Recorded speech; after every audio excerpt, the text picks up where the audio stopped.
Bonsoir à tous, bienvenue dans Au Quotidien. Au sommaire de cette édition du jeudi 29 mai, l'abattage des séquoias de la Discorde à Écomois à l'arrêt. Le maire de la commune s'en explique. Le top départ de l'édition 2025 de Pulsar, au FIA au Mans et au prieuré de Vivoin. Les rencontres départementales des acteurs du sport qui auront lieu ce lundi. Le président du comité départemental olympique et sportif nous explique pourquoi. Et puis le 4e épisode de notre série consacrée aux 40 ans du Mans FC. Aujourd'hui, la descente aux enfers. On ne rentre pas ici comme dans un moulin. À Écomois, 2 séquoias centenaires sont au cœur d'une vive polémique. Ce sont des arbres qui font 35 mètres de haut à peu près, 35-37 mètres. Ces géants, âgés de 160 ans, doivent être abattus pour faire place au parking de la future ludomédiathèque. Le maire explique qu'ils sont condamnés touchés par le chancre de l'écorce, une maladie due à un champignon qui provoque leur dépérissement. Les séquoias, à cause de leur maladie, nous obligeraient à un périmètre de protection.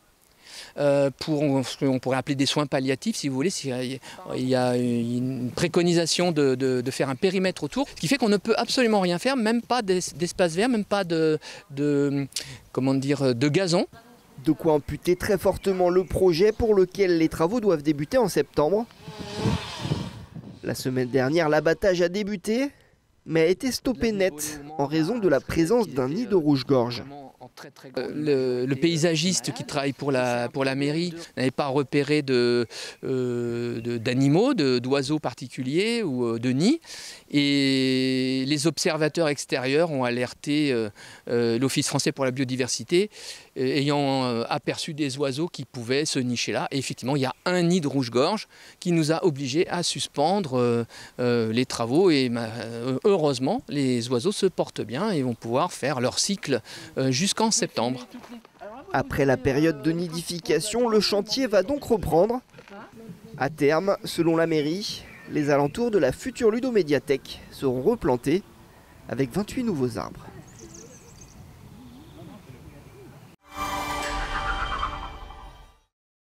L'événement Pulsar accueille le duo d'artistes Coup qui réalise des œuvres en live devant le public. C'est compliqué de définir la fin quand on arrive à une certaine forme d'équilibre, quand on a réussi à organiser le chaos en quelque sorte. Le cadre, on se le donne et une peinture, ça s'arrête, on la signe et on passe à autre chose. Donc on n'est pas tout le temps en train de la peindre, sinon on peindrait toujours la même. Donc il y a quelque chose qui nous arrête. À un moment donné, on se dit, là la composition elle est bonne. Peut-être encore un peu de noir là-haut, un peu de jaune là, mais on n'ira pas plus loin. Coup ou la page blanche, le commencement en japonais, l'idée de prendre son temps aussi, comme Pulsar, chaque année réinventé, avec la volonté de faciliter les échanges entre les artistes et le public. Ils ne savent pas ce que ça va donner à la fin, mais même moi je ne sais pas vraiment. C'est toujours un petit peu un mystère, donc c'est toujours assez agréable d'avoir des retours directs. Une certitude, ces artistes vont travailler sur le site du FIA au Mans jusqu'à dimanche 1er juin, puis Pulsar continue le week-end du 6 au 9 juin au prieuré de Vivoin.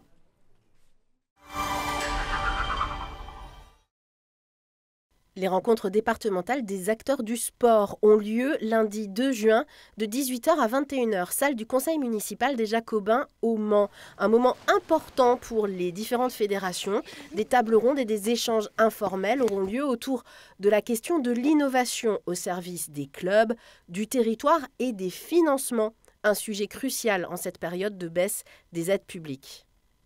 C'est la conférence régionale du sport des Pays de la Loire qui a souhaité que chaque département puisse organiser ses rencontres. Dans le cadre de l'héritage Paris 2024, on aura surtout des exemples de bonnes pratiques. Voilà, montrer que à tous les acteurs du monde sportif, que ce soit évidemment les comités, les clubs, le DOS qui fédère ce mouvement sportif, mais aussi les collectivités, le conseil départemental en tête, l'ensemble des communes, des élus, montrer aussi au service de l'État, montrer au monde économique qu'ensemble, on peut arriver effectivement à mettre en place des projets liés à l'innovation, justement par rapport aux 3 thèmes que l'on veut aborder au cours de cette soirée. Les inscriptions sont d'ores et déjà closes.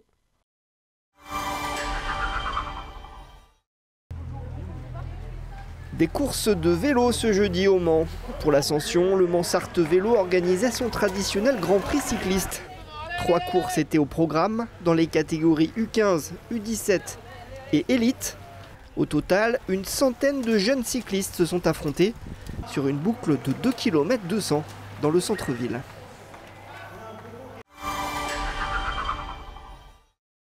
Le maintien en Pro A dames est validé par le Mans-Sarthe Tennis de table lors du barrage retour face aux Alsaciennes de Schiltigheim mercredi soir. Après la victoire à l'aller il y a 3 semaines au Mans, les Sartoises ont surclassé leurs adversaires avec 3 matchs gagnés contre 0, dont celui de Mendiaki, intraitable face à Dragana Vinjevic. Ça valait bien une petite célébration de leur capitaine, Jérôme Suran, devant la caméra.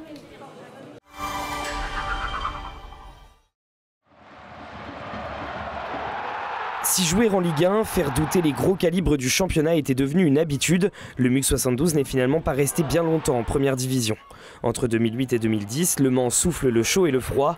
4 changements d'entraîneurs, Yves Bertucci, Daniel Jean Dupeux, Arnaud Cormier, Paolo Duarte, puis de nouveau Arnaud Cormier. Les 100 et or glissent vers la Ligue 2. Tous les mouvements d'entraîneurs ont forcément amené une instabilité. Et moi, quand je viens à la fin, c'est déjà un petit peu... le club est déjà en déclin. 2010-2011, tout change, retour en Ligue 2, nouveau nom, Le Mans FC, nouveau logo, et puis les préparatifs avant d'entrer dans le nouveau stade, le MM Arena, une réflexion de longue date. Il est nécessaire aussi de ne pas seulement parler d'un nouveau stade, il faut s'interroger. Le stade Léon Bollée, on vient de faire un gros effort. Je ne vais pas dans la technique, mais il y a des possibilités de passer à 25 000 places. Alors la deuxième solution, c'est effectivement de construire un stade peut-être du côté d'Antares, puisqu'il y a déjà des parkings dans ce secteur. Ça me fait rire parce qu'à l'époque, on le voulait tous. Moi le premier, on voulait tous un grand stade, comme partout. On n'allait que dans des grands stades et nous, on avait notre pauvre petit stade qui faisait parler tout le monde et tous les supporters qui venaient disaient ah, il est génial votre stade. Dès les premières journées dans ce grand stade là, on s'est dit ah, c'est quand même pas pareil. Il nous a pas porté chance. Peut-être qu'avec Bollée ça aurait donné la même chose. Il est extra maintenant. Évidemment il n'est pas calibré pour autre chose que la Ligue 1, parce que Le Mans était un club qui avait vocation à jouer la plupart du temps en Ligue 1, c'est pas sûr.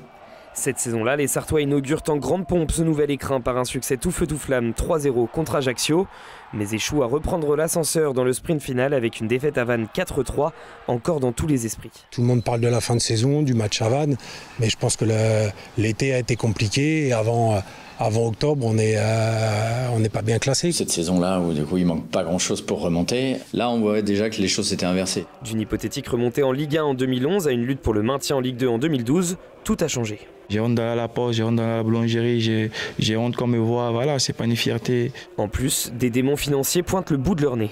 À un moment donné, le secteur professionnel vient vers vous en disant « Est-ce que vous pouvez nous prêter de l'argent ?» C'est les premiers signes, si vous voulez. La seule chose que je ne connaissais pas, c'est l'ampleur du désastre. Ça n'a pas été 14 millions d'euros d'un coup d'abord, parce que voilà, on a appris qu'il y avait un déficit, qui était de 3, je crois, à 4, et puis on a monté comme ça jusqu'à soulever un peu le tapis et voir toute la poussière qu'il y avait en dessous, comme l'ont dit certains observateurs.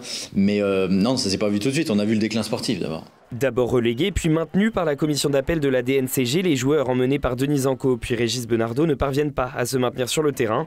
Malgré une ultime victoire contre Lens en mai 2013, Le Mans est relégué en national. Déçu que ça se finisse comme ça, ouais. J'espère que cette équipe redonnera de l'espoir dans les années futures. J'ai confiance dans le redressement du Mans. Si par chance on descend en national et on ne va pas plus bas.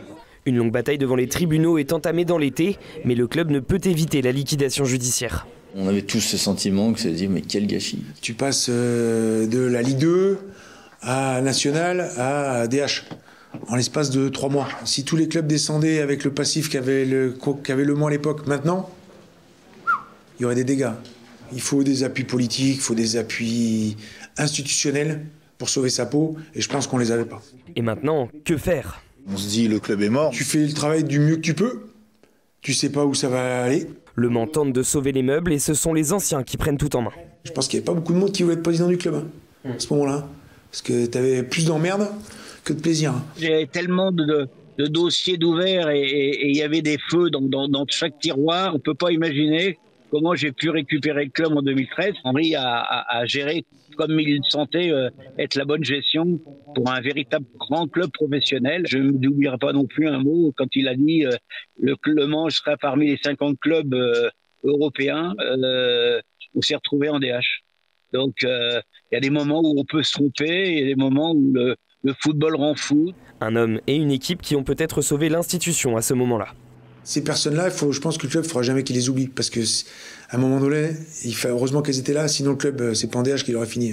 Je suis toujours touché quand on me dit ça, parce que c'est vrai que c'est peut-être moi qui ai effectivement su dire oui au maire, mais c'est surtout aussi tout le travail des bénévoles qui étaient à côté de moi, qui m'ont aidé, qui m'ont favorisé cette remontée. On avait un groupe de jeunes très attachés au club, très attachés à la région, très attachés au Mans, qui continuaient de s'entraîner, mais qui n'avaient pas signé de licence parce qu'ils ne savaient toujours pas de quel bois allait se chauffer le club. Le président Loison, et là je crois qu'on lui doit une fière chandelle, il a osé de son influence pour convaincre tous les clubs présents autour de la table au conseil de ligue. Il a dit, il en va de l'intérêt du football, non seulement en Sarthe, mais dans toute la région.